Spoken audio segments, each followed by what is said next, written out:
हम बदतहजीबियों का आगाज तहजीब से करेंगे ना।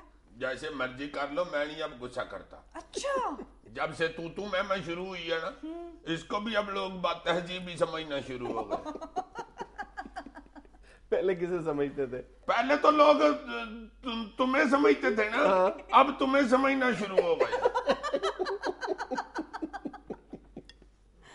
अच्छा, हमारी आज की पहली बदतहजीबी ये है कि हमारे घरों में खास तौर पर खवातीन और बिलअमूम मर्द भी इस बात के लिए बहुत बेचैन रहते हैं कि दूसरे के घरों में क्या हो रहा है। ये जानने के लिए हर वक्त किसी ना किसी की टो में लगे रहते हैं। नौकरानियों से पूछते हैं कि क्या हो रहा था उनके घर में। और इसका सबसे बड़ा सोर्स बिल्कुल ये ठीक कह रहा है कि मुलाजमा है।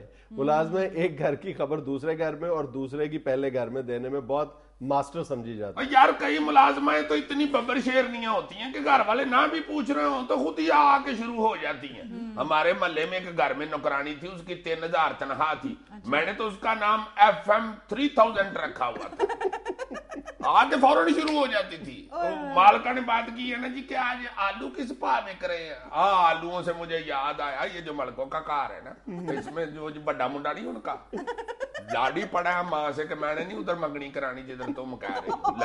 भाई आलूओं का मंगनी के साथ क्या ताल्लुक है? चलो कुलों के साथ तो हो सकता है, कुल पे पकते आलू शोरा। यार ये हंसती क्यों है यार? तुम्हें नहीं पता कि क्यों हंसती है? इतनी अक्ल वाली बातों पे भी हंसती रहती हो। तुम क्या गेंद करोगी जिंदगी में? मुझे तो लग रहा है तुम सिर्फ गेंद ही करोगी। नहीं, एक दूसरे के घर की खबर रखने में कोई बुरी बात नहीं है, लेकिन अगर वो अच्छी नीयत से जानने की कोशिश की मतलब जाए। आप हाल अहवाल पता करते रहें कि सब ठीक है, खैरियत है। मतलब ये पता करना कि कौन सी नई चीज आई है या कौन सी चीज निकल के जा रही है, ये गलत। किसी भी मनफी जज्बे के साथ दूसरे के घर की कोई बात जानने की कोशिश करना, ये मेरा ख्याल है बदतहजीब। बहुत बुरी बात है, तुम बदतहजीबी कह रहे हो। आज हमारी अगली बदतहजीबी है कि तो तुम्हारी होगी यार, हमारी बदतहजीबी ना कर। यही यार मेरा मतलब है, जिसपे हम बात करना चाह रहे हैं वो ये है कि हम अक्सर बिल्कुल इस बात का ख्याल नहीं रखते, और खास तौर पर रात के औकात में, कि हम कोई ऐसा काम शुरू कर देते हैं उठ के जिससे शोर पैदा होता है और हमसायों की नींद में खलल वाक़ई होता है। सही बात है, कई खवातीन मैंने देखी है सवेर का काम निबेड़ने के लिए आधी रात को गरम मसाला कुटने बैठ जाती है, या ग्राइंडर चला देती हैं, या मोटर चला देती हैं। असल में हमारे ज़हनों में ये होता है कि अगर हम रात गए जाग रहे हैं तो हमसाये भी लाजमी तौर पर वो इस वक्त जाग रहे होंगे, जरूरी तो नहीं है। हाँ, इससे पहले मैं जिस मकान में रहता था ना, मैं भी ये बात तहजीबी करता था। मैं दफ्तर से आगे ना जनाब बूट उतार के जोर से दीवार पे मारता था, फिर दूसरा उतार के मारता था और चारपाई पे गिर जाता था। एक दिन मुझे साथ वालों ने अलामा दिया कि भाई जी हम सोए होते हैं, आप आधी रात को आके ठक ठक करते हैं, खुदा के लिए हमारी नींद खुल जाती है। मैंने कहा अच्छा जी, नहीं करूंगा ऐसे। दूसरे दिन मुझे याद नहीं रहा, मैंने एक बूट उतार के मार दिया तो एकदम मेरे जेहन में आ गया, ओहो। मैंने फिर आराम से उतारा, सो गया। पौने को घंटे बाद मेरा दरवाजा खड़का, मैं बाहर गया तो हमसाया मेरा कहता है ये साहब दूजा बूट मार दे, हमने सोना है।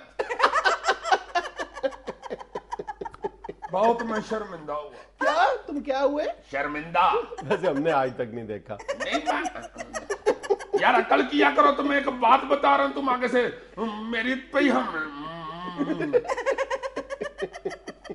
अच्छा, एक और बदतहजीबी ये देखने में आती है कि हमारे घरों में या खास तौर पर कॉमन रूम्स में, टीवी लाउंजेस में सोफे पड़े होते हैं और हम उन सोफों को चारपाई के तौर पे इस्तेमाल करते हैं। यानी अक्सर हम पांव पसार के लेट जाते हैं और इस बात का ख्याल नहीं करते कि इस सोफे पर सिर्फ एक आदमी की जगह नहीं है, 3-4 आदमी बैठ सकते हैं। और दूसरा जो है हमारा फैमिली मेंबर ही, वो बेचारा वहां पे चक्कर लगा रहा होता है या बैठने के लिए कोई दूसरी कुर्सी तलाश कर रहा होता है। यार ये तो इतना अक्लमंद आदमी है कि मैं एक दफा एक बड़े अच्छे बड़े चंगे सियाने बयाने बंदे के घर गया।